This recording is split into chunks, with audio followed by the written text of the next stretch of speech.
The PBA Tour has hit the road with the season-long celebration of its golden anniversary.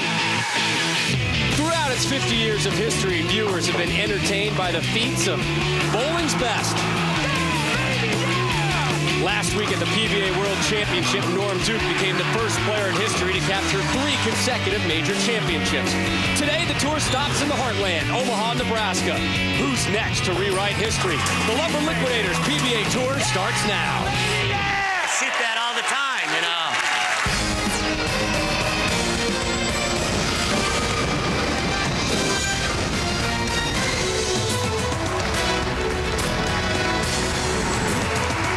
And we welcome you to Omaha, Nebraska, and one of the great new bowling centers in America, Thunder Alley. Today, the PBA will crown 2 champions as we have a men's and women's final at the Pepsi Viper Championship. Plenty of topics on tap today. Walter Ray Williams Jr. seeks his 45th title as he eclipses the $4 million earnings mark. Brad Angelo and Chris Loschetter both have the opportunity to earn their first ever PBA title. The Big Nasty, Texas's Wes Malott, is here to inflict pin damage like only he can. And the ladies take to the PBA stage for the first of 7 times this season. And we welcome you to week 2 of the PBA Tour. Rob Stone joined by Randy Peterson. Again, when Walter Ray Williams Jr. first turned pro in 1980, career earnings lists were nowhere on his radar. But today, the living legend has eclipsed yet another PBA milestone. Rob, it's funny, when we were talking to him last night, he said, you know, when I first started, I just wanted to make a living at this. I didn't want a 9-to-5 job, but all Walter Ray has done is, well, he became the first player to eclipse $2 million in career earnings. Then in 2003, became the first player to eclipse $3 million in career earnings. And because of his performance this week, he is now the only player to eclipse the $4 million mark. Rob, I don't think Walter Ray will be looking for a job anytime soon. He's working for a living. Our #1 seed, Chris Loschetter, seeking his first title of a 6-year career. And Chris Loschetter just keeps getting better and better every time he bowls on television. Remember last season at the U.S. Open, he shot .245 only to lose to the eventual champ Norm Duke. But today, he finds himself in the best position in a stepladder format. The #1 seed, he only needs 1 win today. And speaking of that stepladder format, we begin with our #4 versus 3 matchup. The Big Nasty, Wes Malott, comes out swinging right out of the gate as he takes on Brad Angelo, who's also seeking his first tour title. Brad looking for that elusive first victory, but he's got to get past the Big Nasty, and this guy knows how to win on television. And we will begin with a great sign shot and the Big Nasty, one of our favorite venues here, Omaha, Nebraska. They come out in droves and bring their signs with them, and we appreciate it. Wes Malott, who is a bowler in a defensive lineman's body, 6'5", 250. Won his 3rd career title last season, has now won 1 title in each of his last 3 seasons. And Wes may be in an ornery mood today. His Texas Longhorns took it on the chin last night. Been a while. Wes tried to bowl on the right lane, and he's on the left lane. Hey, you tell Wes what lane to bowl on. I'm not going to do it.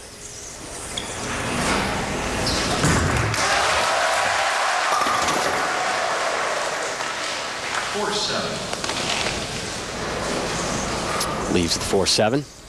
Wes Malott was the leader after qualifying in this event. And here he's going to drift just a little bit high, leaving the 4-7. And anytime you put your hands up like this, Rob, it's because you just got a good break and didn't split. Wes was tied for 7th with 1 game remaining in the round of 16 and shot a .268 to leapfrog from 7th to 4th. Here is Brad Angelo, has finished 2nd 4 times, the most recent last season's CLR Windy City Classic when he was the #5 seed and eventually fell to Robert Smith in the title match.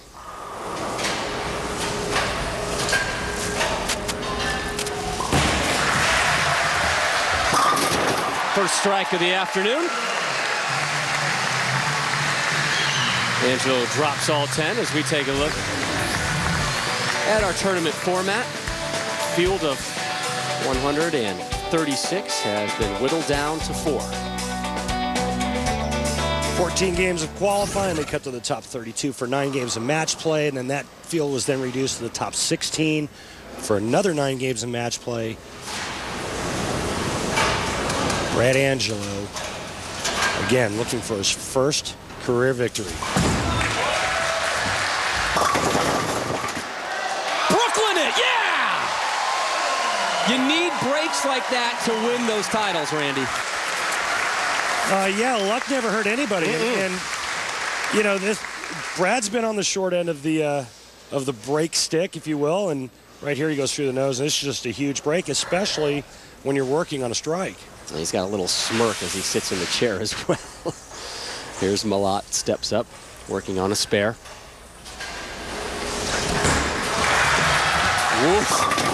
Dangerously close and gets all 10 to go as well and gets the crowd back in his favor.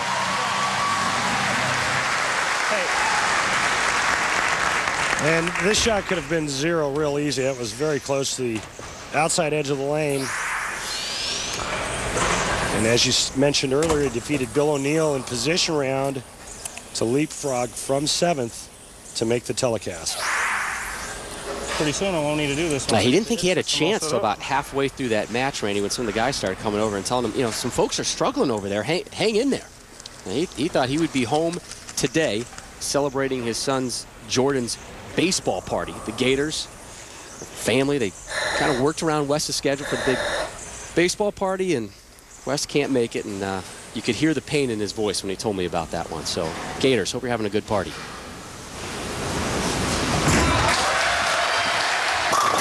That's pretty bowling.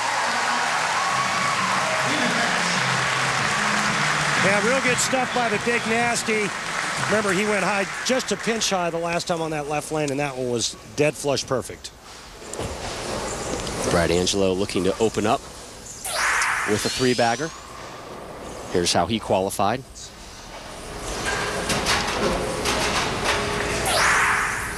This is 14th TV show.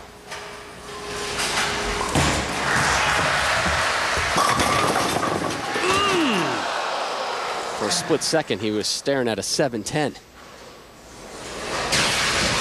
Take a look at Brad Angelo's game. Very steady head, high backswing, gets that hand to open up.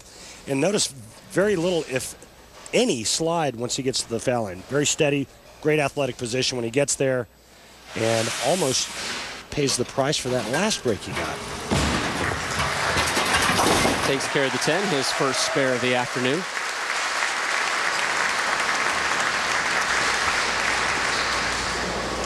Talked to him about his preparations for today's televised match. He said, you know, the past 13 times I've been on television, probably every thought that could possibly go through my head went through my head, but now, not real nervous this time. Much more relaxed outlook and perspective to his bowling profession this season.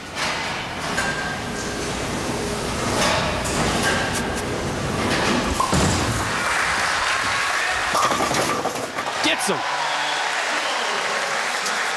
But if he told you he wasn't nervous coming into today, he's lying.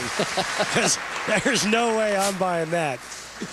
Again, another great break on the left lane, and Brad is making an adjustment, trying to get locked in, and trips the 4 there and says, all right, I'm getting some things to go my way early on in this match. They have to take his word for it, right?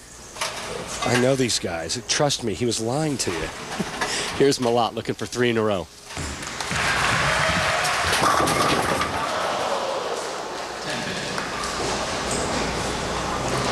Real good shot there, not a very good result, and Les Malott leaving the ringing 10, and this match will be all tied up with a spare here. But watch the 6-pin, second from your right, going around the 10. Hard to string strikes together when you start leaving 10 pins. And we're going to talk about the oil pattern in our next segment, but not a whole lot of high scores this week. Only 2 300 games this week here at Thunder Alley.